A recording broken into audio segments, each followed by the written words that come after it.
Paramashivoham Om Nithyananda Paramashivoham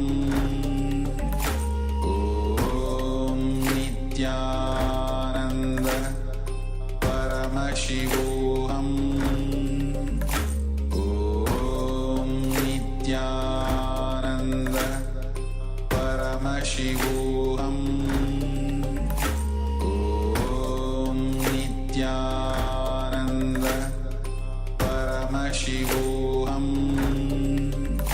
Om Nithyananda Paramashivoham Om Nithyananda Paramashivoham Om Nithyananda Paramashivoham Om Nithyananda Paramashivoham Om Nithyananda Paramashivoham Om Nithyananda Paramashivoham Om Nithyananda Paramashivoham Om Nithyananda Paramashivoham Om Nithyananda Paramashivoham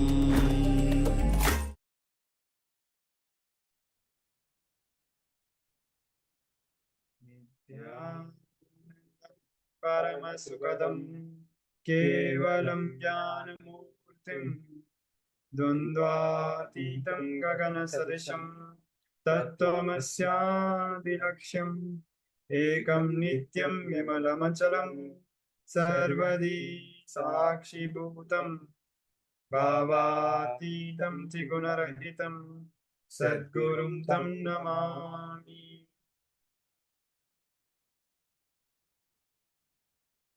Nithyanandam. We welcome all our participants for another day of Paramashivoham Level 2. So today we are at day 16, and like always we'll be starting with the power manifestation. So we have many participants joining us today. We request all the participants to get ready and switch on your cameras. We have Ma Cindy CR, Nithyanandamma, Ma Ananda Agora Rupani, Fabine Vamadeva Shivashakti, Ma Vevanmi, Ma Likika, Ma Lisivan, and we have more participants. So we request all the participants to switch on your cameras and be ready for the power manifestation. Yes. Now, I request all the participants to switch on your cameras as we enter into the power manifestation session.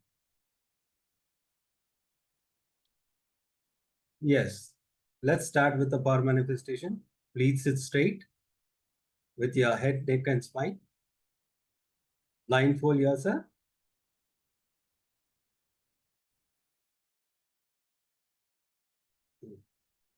Yes. Please blindfold yourself. Sit with your head, neck, and spine straight. Chant the Mahavakya intensely. Enter into the space of oneness. From the space of oneness, request Swamiji, whatever is being projected, to show through the third eye with a deep gratitude. Be in that space of oneness and request Swamiji to show through the third eye. Keep chanting the Mahavakya intensely. So we are going to project image. We request all the participants to quickly put on your blindfolds, and if you are unable to find it immediately, at least make sure that your eyes are closed. So now we are going to project the image. So this image has a certain number. Look through your third eye and request Paramashiva to reveal what is being projected.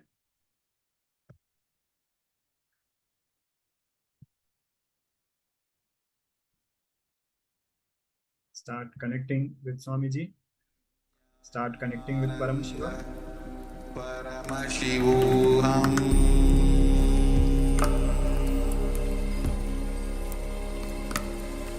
Om Nithyananda Paramashivoham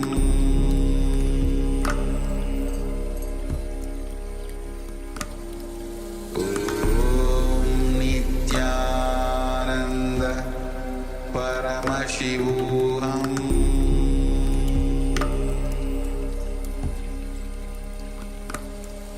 Paramashivoham Om Nithyananda Paramashivoham Om Nithyananda Paramashivoham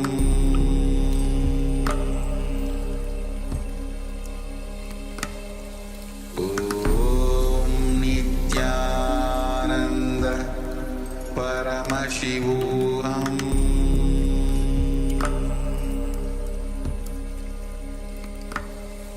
Om Nithyananda Paramashivoham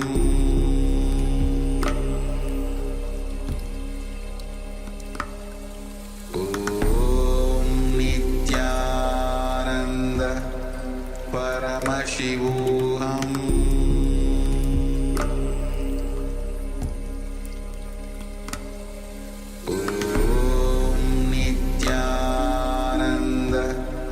Paramashivoham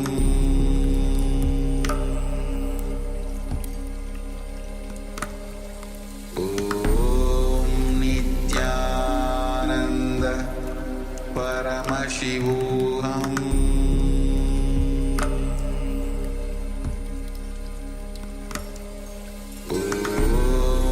Nithyananda Paramashivoham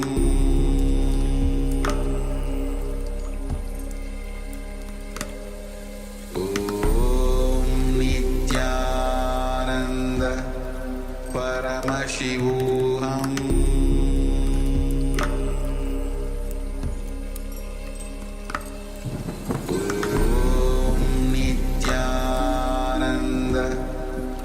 Paramashivoham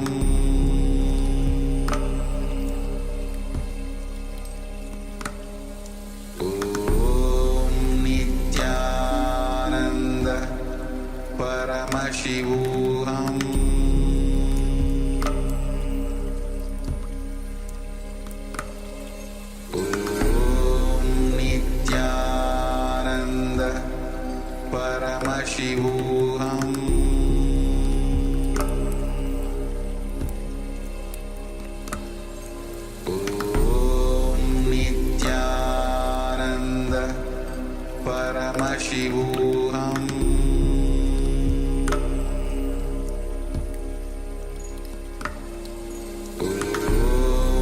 Nithyananda Paramashivoham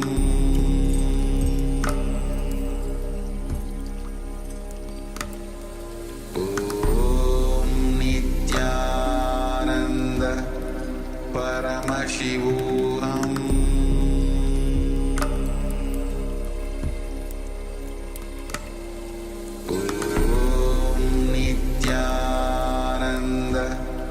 Paramashivoham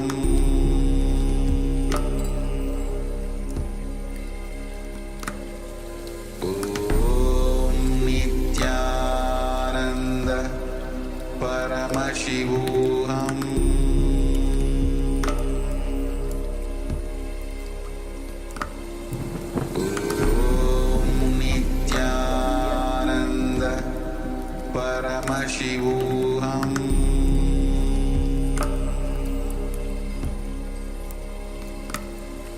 Om Nithyananda Paramashivoham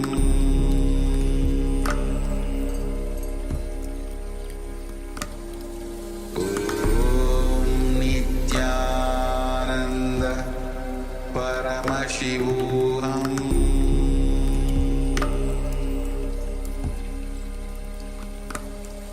Om Nithyananda Paramashivoham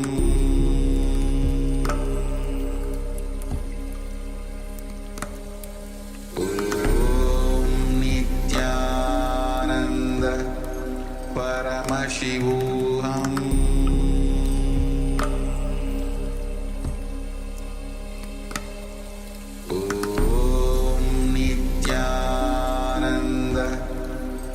Paramashivoham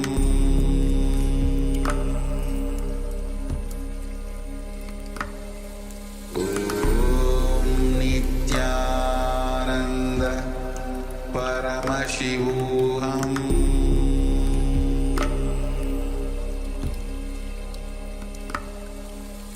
Om Nithyananda Paramashivoham Om Nithyananda Paramashivoham Om Nithyananda Paramashivoham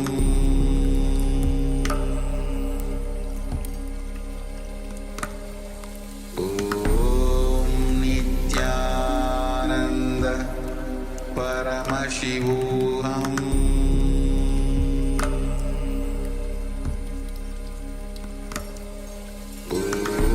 Om Nithyananda Paramashivoham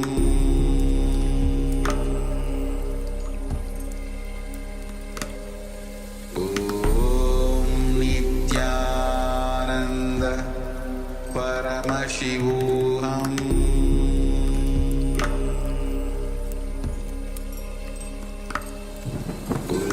Om Nithyananda Paramashivoham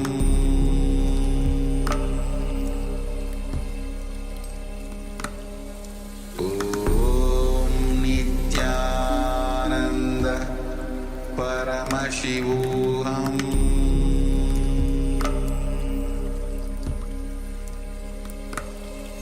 Om Nithyananda Paramashivoham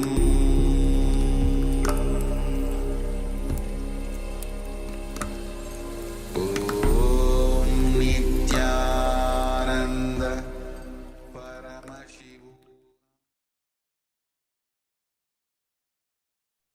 Now please settle down and relax. We are going to move ahead with the verification step.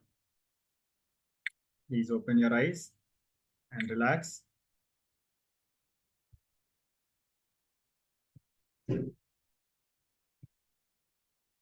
Yes. Whatever Swamiji reveals through the third eye, you can put it in the chat. I request all the participants, whatever Swamiji reveals through the third eye, you can put it in the chat.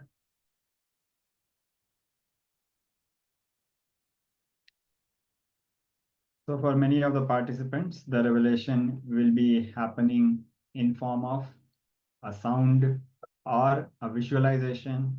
And in some cases, it might occur as just an intuition. So whatever it may be, do not judge and please share what was revealed through the third eye. We'll be giving all the participants a few minutes to put your revelations in the chat.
So we have two other participants sharing.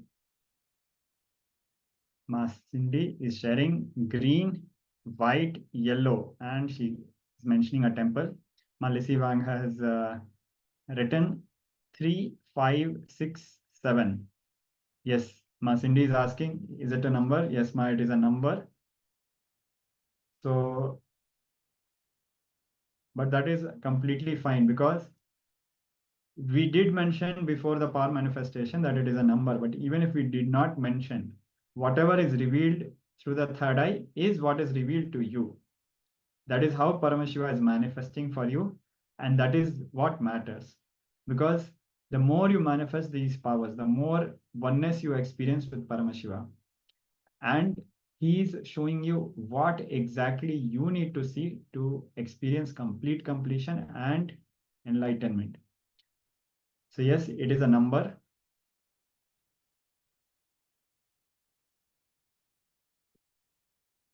Yeah, there is a white and yellow color on the image.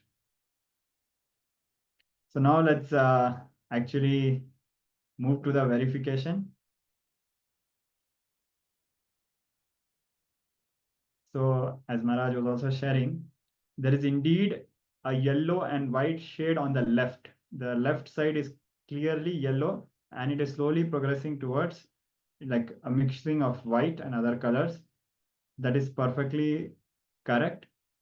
And also the number itself is filled with small particles. It's made like a box filled with so many particles. And Ma Lissy Wong is spot on.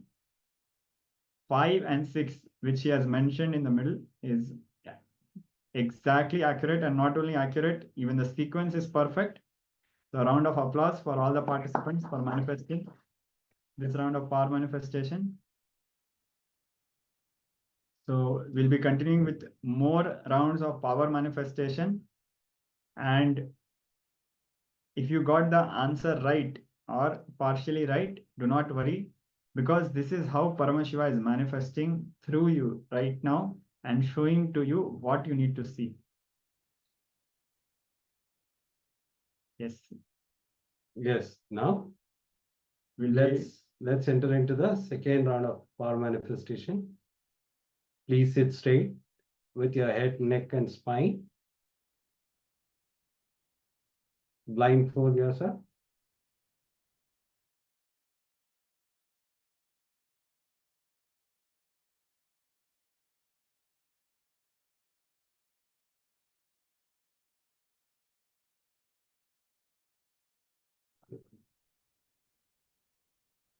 Yes, intensely chant the Mahavakya. Enter into the space of oneness. Be in that space of oneness and request Swamiji to reveal whatever is being projected. Chant the Mahavakya intensely. Keep chanting the Mahavakya intensely as we enter into the power manifestation.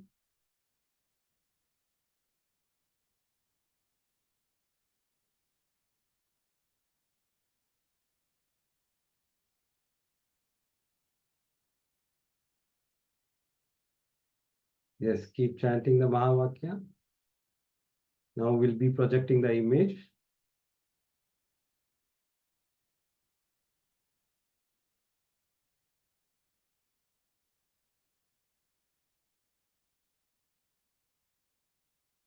With the deep gratitude towards Swamiji, enter into the space of oneness and request Swamiji to show through the third eye whatever is being projected.